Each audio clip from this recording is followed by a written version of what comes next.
Good morning, good afternoon, good evening, and good night. Welcome to the Fly With Us podcast. This podcast is bringing the art of conversation, self love, self care, mental health care and protection, life lessons, love lessons, and everything in between. Today, we're going to talk about living authentically. I'm your girl, Lady Bounce. And I am Picket Fence.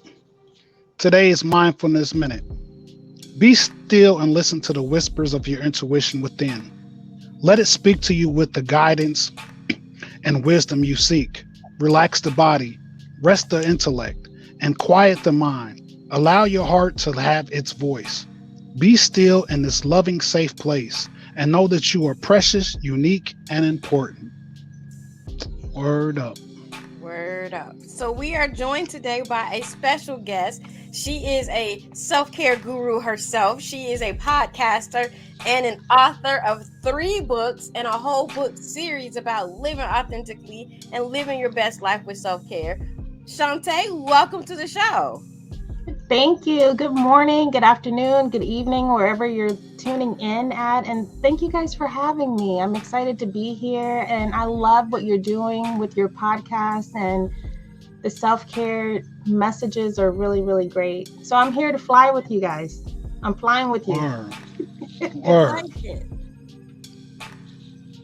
So let's get into it. Talk to us about gratitude and why it's so important.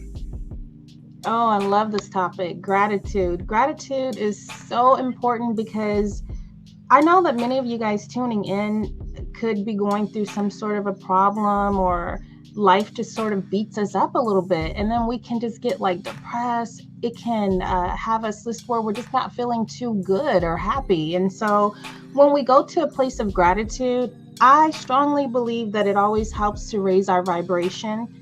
It helps us to be more optimistic about life. And whenever we're looking at life through our glass half full and more of a positive outlook, I think that it helps us to get through a lot of different challenges that we face. And so for me, gratitude always keeps me grounded. It helps me to remember that, it could be worse. It could be so much worse. And it keeps me like where I'm focused on more. I think gratitude brings more of what we really want in our life too. Whenever we're grateful or thankful for those things that we already have, it definitely draws in more of that to me versus being in a negative state of mind. So I do love gratitude. I like journaling about it. Um, and I have to share this with you. I don't want to just like talk and just be like talking about it for like a whole hour, and then you guys only get to ask me about gratitude because I can talk. You guys know that people with podcasts, that's how it is sometimes, because you just get into those conversations. But I found that for me, doing this thing where I have 3 things that I'm thankful for every single night, when I do that for like a week or 2 weeks, it really helps me when I'm struggling with like something that is super heavy. And it can also help you when you're dealing with any sort of changes. Like I went through a divorce some years ago. And for me, I went to that place of gratitude where I had to think about all the things that were big and small in my life at that time that I was grateful for. And I found myself being grateful for things like having a place to live, having a job, being able to have my car and not have to ride the bus or walk, being grateful for life in itself. When we were hearing about all the deaths that were happening throughout COVID and all the horrible things, so just being grateful for every little single thing, even being here with you guys right now is something that I'm grateful for. Yeah, I like that. I like that too. Gratitude is important. Like you said, it does draw in more of what you want, and kind of it helps keep you focused. Because for me, we did a show about the negative mind, and it was based off of me, because there are times where something will happen and I'll go to that place, and then I'll just be sitting there and wallowing in it, and then not even realizing that it's not all that bad. Like there is some good happening. And even though this bad thing happened, this bad thing happening is actually going to be for your good, because when you come out the other side of it, not only do you have a testimony, but maybe what you thought you really wanted, you really didn't need, and that's why you didn't get it. So it makes that whole cycle complete. So yeah, I feel all of that. Absolutely. So you have something in one of your books that you talk about doing it afraid. So what does that mean when you do it afraid? What is that? Oh, I love this topic too. So oftentimes people will not do anything that they really want to do because they're scared to do it. And the fear takes over. And once that fear takes over, you'll say, okay, I want to do this, but nah, I'm just I'm scared. And sometimes that fear could be afraid of success, or it could be that they're afraid of failure. And whenever you're doing it afraid, it means that you're going to have things that are going to come up where you're like unsure. You might not feel all the way confident as you're pursuing or going through those steps, but it's better for you to do it. One example I'll give you is I had wanted to start a podcast for like 5 years, and I was scared. I was afraid to do it, and I don't know why. Sometimes we're afraid of the unknown, and so or afraid of all of the work that we think might be involved in it. And so I just did it. I didn't spend a lot of time worrying about what do you do to get it started? Do I have to send questions to people? What do I need to do? I just did it. One day I just said, hey, I want to do my podcast. I'm ready to do it now. And so we did that. I went through more than that, but as far as getting to that place of wanting to get it started, it took me a long time because of the fear. So when I talk about doing it afraid, it means that sometimes you're going to be afraid to start that business. You might have a little bit of fear in there, but it's better for you to do it afraid than for you to not do it at all. When we don't move forward with doing those things that we are called to do, it's not going to go away. It's going to stay there lingering around. And sometimes it might take years before you take that first step. And you still might be scared, but just do it anyway. Just get it done. And sometimes it's about learning as you go, So, have you guys ever had that happen to you before? I know I can't be alone. Oh, definitely. No, definitely not. Definitely not. I think that, like you said, it could be a fear of success or fear of failure, or the fear of the unknown. Sometimes we think to ourselves, well, what are people going to say about it? What will people think of it? Will people like and accept it? Right. Well, I actually just went through that. I got an opportunity. I've been DJing with my dad since I was 10 years old. So I lost my dad a little over a year ago. So I thought that I'll never DJ again now because my partner is no longer here. Well, we have some really good friends who own a bar, and they asked me to fill in for our other friend who couldn't DJ. And I was scared out of my mind. I can't do this. I can't do this without my dad. And Pickett was like, yes, you can. You know what you're doing. You got muscle memory. The music is in you. You can do this. And I was like, I can't. What if people don't like it? What if people don't show up? So as a result of filling in that one time, they decided to give me my own night. So once a month, I have Phenom Friday, and it has its own name and a hashtag, and it's blowing up, and I'm going, I can't do this. And every month when I get ready to DJ, I'm like, what am I thinking about? I can't do this. I can't do this without Dad. What if nobody comes? And then Pickett is like it actually is coming up this Friday on the 15th. And so Pickett is on the promo like crazy, and he's inviting everybody and flyers. And I'm like, what are you doing? He's like, I got to get the people there. And I'm like, what people? Why are you doing this? I'm like, I can't do this. And he was like, yes, you can. He was like, did you see what you did last month? You had the crowd rocking. And I was like, yeah, but that was like a fluke. They were drunk. They didn't know. And, talking myself out of it. And he was like, you got this. So sometimes the fear, it's fuel, because I'm a little bit nervous every time I do it. And so that kind of makes me go a little bit harder, because I'm like, I have a point to prove to myself that I can actually do this. So yeah, I totally get that part. Ooh, I love that you got that good support though. Everybody needs to have somebody behind them to push them and encourage them sometimes. Sometimes we need that. And so I love that he is that support system for you. Oh yeah, he definitely Definitely. is, and we've built a family. Like, we come from families, of course, but the family that we've built of our really close friends that is now our village. We all support each other, so we all show up to each other's events. So even if we know that if nobody else comes, we'll be there. Our Yeah, team is our circle is there, so it's great, and they all always show up. I'm like, it's amazing. I love that. I absolutely love it. So what is it an online event or is it something where people have to actually go there to hear your music? It's a beer bar, but they serve craft beer and wine. So yeah, so it's an actual Oh, place. But every month after our DJ, I put the playlist on Spotify so okay. people can listen to it. If you missed it, you can catch the vibe. If you were there, you can keep the vibe going. So it's pretty cool. I like that. That sounds like a lot of fun. That sounds It's like Oh, it's- something my husband and I would enjoy. oh yeah, it's definitely a good time, and the place is it's not set up like a regular bar.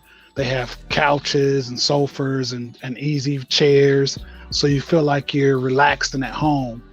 They do have bar tables for people to want to sit at the actual table, but the front of the place where the DJ is, there's a big window so you can watch people out on the street and just sit in comfortable chairs and couches and just have a nice little chill vibe. I like that. We need that. That's something that I think is a huge part of our self care as well as us being able to get out, socialize, listen to music, because music is one way that it raises our vibration. It's one way to change our mood.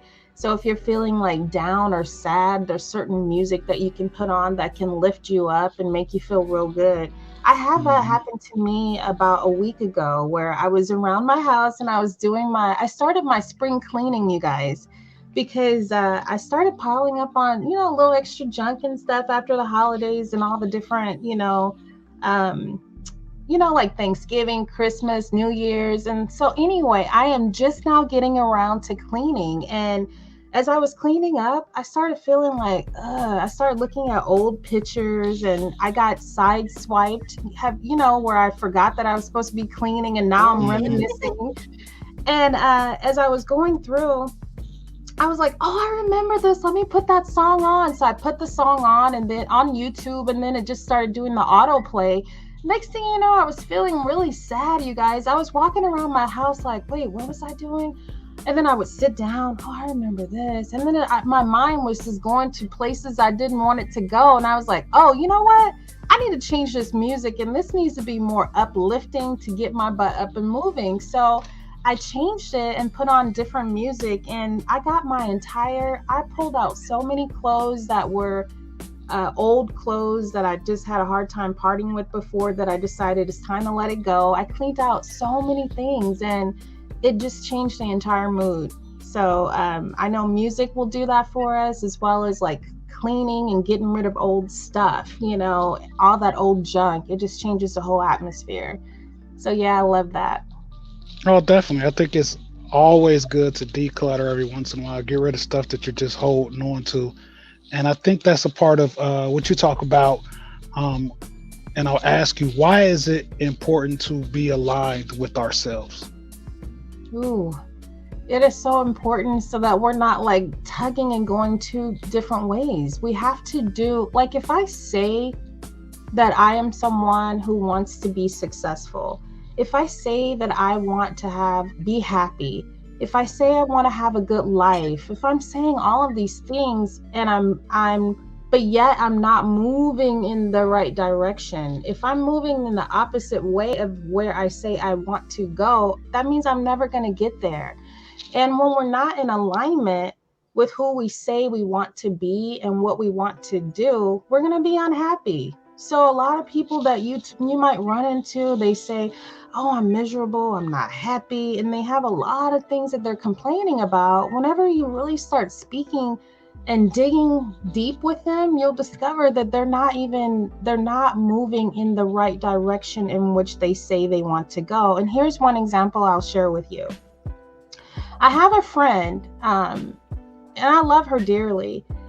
she shares with me that like she wants this amazing relationship. She wants to travel around the world. She wants to go to different eating places and have amazing meals and taste new things, right? With the guy, with the partner. Mm-hmm. But if this is what you want to do, then that means that you can't continue to have people pass your phone number to each guy in prison as one is leaving. And then that's now your new guy. So how are you going to be able to go to dinner, fly around the world, visit all these different places if every single person you're dating is like somebody who is in prison? It's one thing like if maybe you might be dating someone and they might end up there and you're already in that relationship. You're going to probably stick by their side, but it shouldn't be like where I just met you in prison and you have another 10 years to go. So that's not being in alignment with who you say you want to be and the direction you want your life to go. And so I know that one is like extreme, but you know, that's like one example. We have to, if we say that we want to have like a successful podcast, but yet we don't want to get up and record the podcast, we don't want to edit the podcast, we don't want to do anything associated with the podcast that requires work. So how are we going to have a successful podcast? So I think being in alignment is huge. It helps to make our lives much smoother and easier. We're able to move with more ease when we're going in the right direction in which we say that we want our life to be or how we want it to go. So I love talking about alignment. It's huge. And it's something that I think that a lot of people need to understand that is a part of our self-care too. It's huge. You know, if we say that we want to do something or be something, we got to do all the things that's going to get us from point A to B, from B to C, and get us to Z at the end of the day by following those steps. And it doesn't mean that you have to have a boring life. You have to know your values. What is it that I value most? What's important to me? And then you can make up your mind and decide like, okay, so if this is what I value, and then this is what's important to me, what steps do I need to take in order for me to be in alignment with that? And so I definitely talk about alignment a lot, and it's huge. I even have a thing up here on my board where I ask myself like all the time, you know, different questions where I'll put the big letters alignment and then just put words, because I like to write, you know, like on anything. I can write on the envelope, and then I just ask myself, like, I just put words like, is this in alignment? And then I'll go, okay, so what do I need to do to be in alignment with completing this book? I need to write for 1 hour each day. I need to do a little bit of research. I want to meditate myself 3 times a day. If I'm going to be talking about meditation, that way I can give you information of what did it do for me, you know. But yeah, even when it comes to our jobs, our careers, you know, being in alignment. If you want to be the CEO, the director, or whatever supervisor, taking those correct steps in order to get you there is what we need to do. I like that. That is like, that's so perfect. It's like, what else do you say to that? So one of the things that I've seen you say a lot, even on your show, you talk about own your thinking, control your actions, and this is going to change your life. So can you talk to us about that? How do we do that? Absolutely. But yeah, when it comes to owning our thinking, oh gosh, this is so huge. So you guys, I'm in love with the mind and how our minds work. And whenever I talk about like owning your thinking and being able to change your thoughts, and that's going to change like the way that you're feeling, it is important. If I'm sitting up here and I'm thinking about something that makes me feel sad, if I'm thinking about things that make me feel depressed or just don't make me feel good at all, I'm going to bring in a certain type of energy, and I'm going to feel this a certain way. I'm going to feel bad. I'm not going to feel good. You know, I'm going to not feel happy. So the things that you spend your time focusing on is what grows. And so if you're going to focus your energy only on negativity, that's all you're going to see in your life. And those are the things that you're going to continue to get more of. So if you just change your thinking and focus on something else, focus on maybe like something that you want to create, you know, and think about things that are going to make you feel better, you know. So I'm not going to sit up here and think about what I did yesterday or did not do yesterday that didn't make me feel good or that wasn't a successful move. Today is a brand new day. So now I'm going to think about what can I do today that's going to help me to move forward with that idea or that thing that I want to accomplish. So I'm not sitting here thinking about I used to be married to somebody else and there was a time that was good. I don't care about that anymore. I'm moving on and I'm thinking about my life the way that it is today and the new person that I'm married to. So owning our thinking means that you have to be responsible for those thoughts or where you the things that you focus your energy on, because it's true that what we focus on, it actually grows, you know. So I do talk a lot about that, changing those thoughts.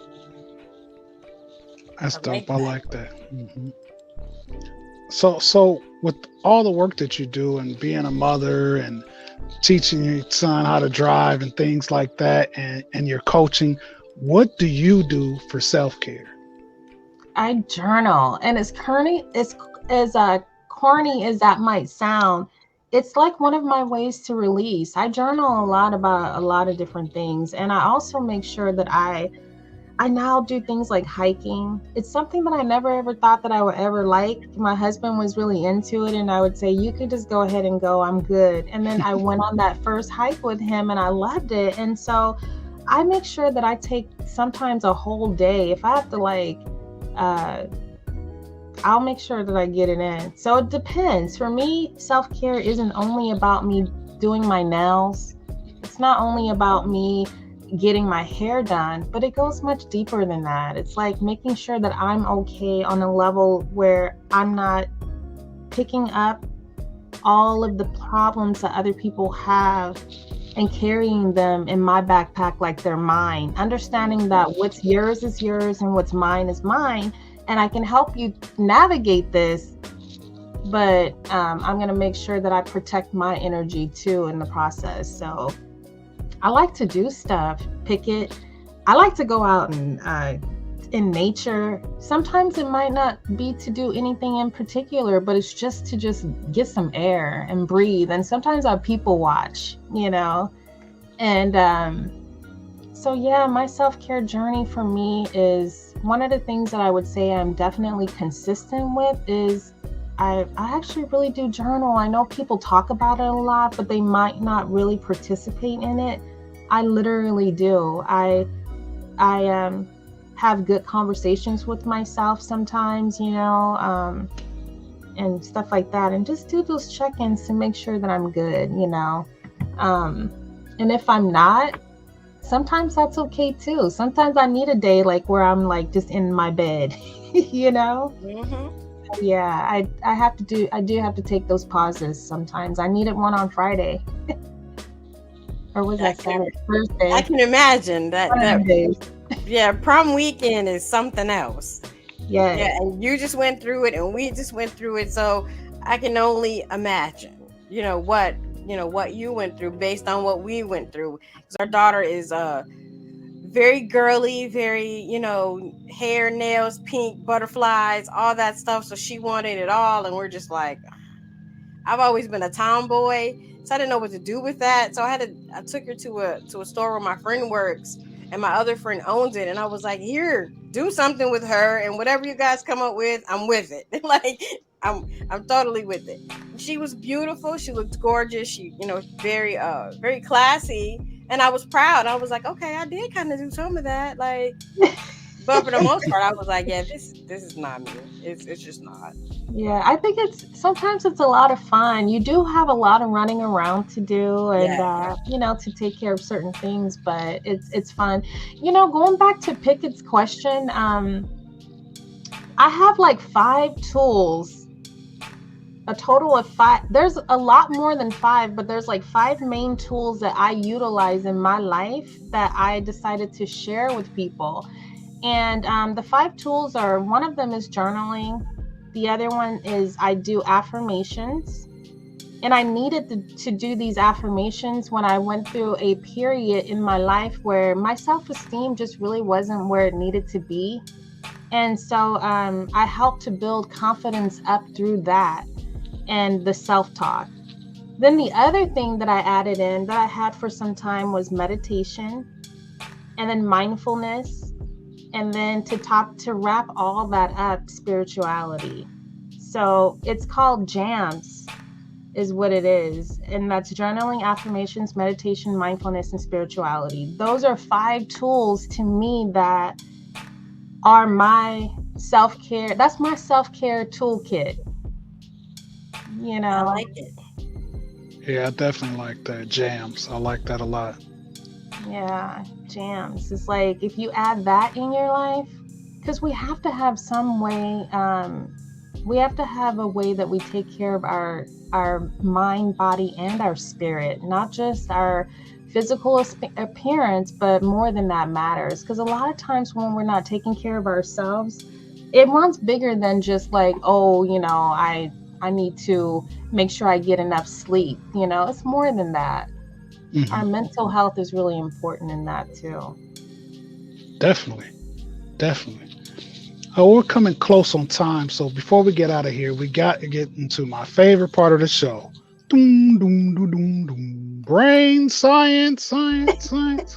All right. So this week's brain science is how to be authentic. We had a self-care assignment a few weeks ago that said, show up and show out just as you are. You owe the world your authenticity. So you will not find and develop your authentic self overnight. Rather, it's a lifelong process of discovery. So here are some steps to help you get started. Live by your values.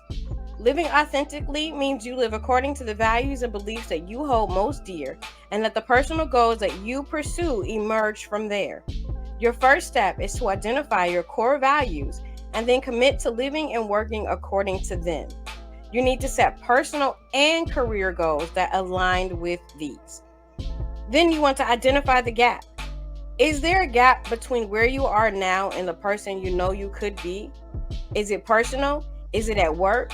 Do you wear a mask around your friends, or do you wear a mask at work? You need to take that off.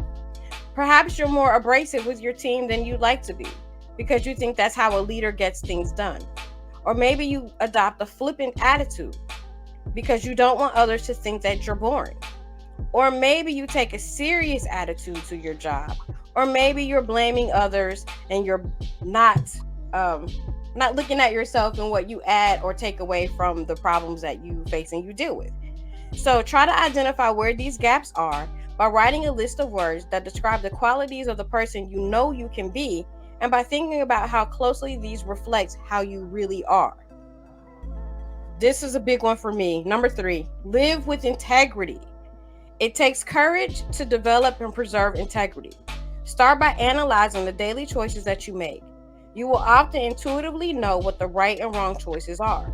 And your goal is to learn how to listen to that small voice, that sense of unease that tells you that something is wrong.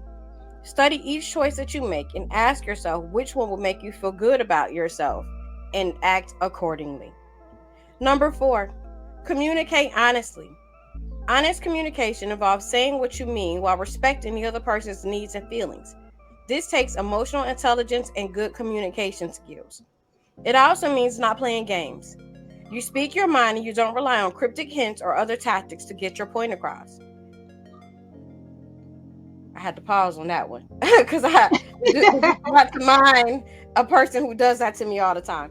So I'm sorry. Communicating honestly also means keeping your promises. If you give your word to someone, then treat it as a bond. Never make a promise that you can't keep. And last but not least, don't make assumptions. It's easy to go through life making assumptions about others.